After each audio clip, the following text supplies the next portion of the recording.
Hey, there's the guy who provided the cigarettes. Oh, yeah, Yay. yeah, hey. Thank you. Thank you.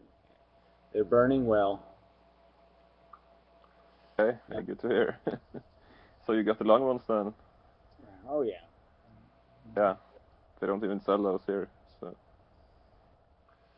Yeah, you gotta move to a better country. Well, they do have good take care of you program, so maybe you shouldn't move to another country, but yeah, there's that. maybe you should shoot Well, it. but mm, yeah, no, but I recently just got a very good deal on cigarettes from this guy I know, so I'm getting them pretty cheaply now. Yeah, well, it's all relative. $7, $8 a pack.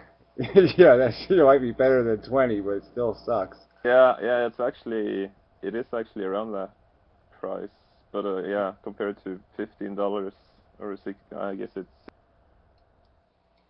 I'm getting them for like six now a pack. So Yeah, it's better, but it's still outrageously horrible.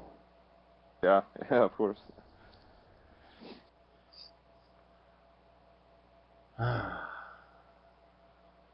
Yes, they are so good, though. I mean, I really hate being addicted to cigarettes. It really is stupid. But man, hmm, hmm. Yeah, I mean, it's just so pleasant to have a real cigarette. Yeah, it's funny how different it is for different people. Like, so I knew this guy that just decided to quit one day and just quit, and it seemed like no problem. But I have no chance in hell to quit smoking. I managed to quit smoking for 12 hours once, and Yeah, that I, cigarette was the best I have ever had, I think.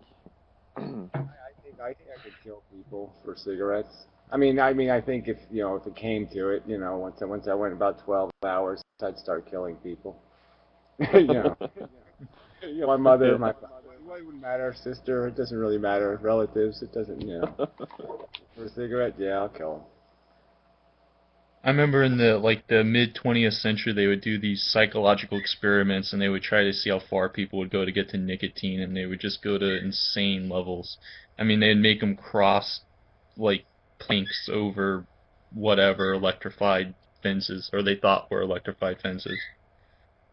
Yeah, they did a lot of mice studies. They're kind of, they some of them they have video of, and some of it's kind of funny to watch because the mouse is starving to death, and they have it addicted to heroin, and it still goes to the nicotine first. Even before the heroin, it goes to the nicotine. Says no, the first thing that's available, I'm going for. So it takes nicotine over food and heroin. Nicotine comes first. It gets to your idea about consciousness being kind of like programming and it's like a glitch in the programming code.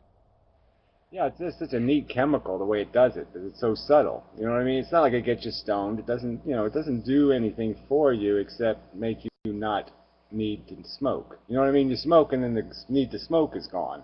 But it doesn't do anything else, generally speaking. I mean, it does relax you a little, but I mean, it's just it's such a weird chemical that it can just put this idea in your head, like I want a cigarette, and the idea just stays in there. It just keeps saying to you, I want a cigarette, I want a cigarette, and so you can't like everything else you're doing. It's still saying, I want a cigarette.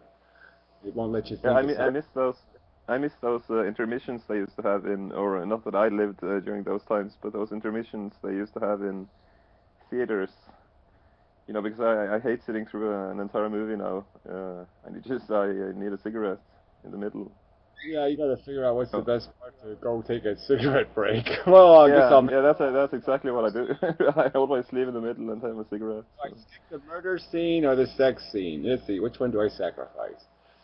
So.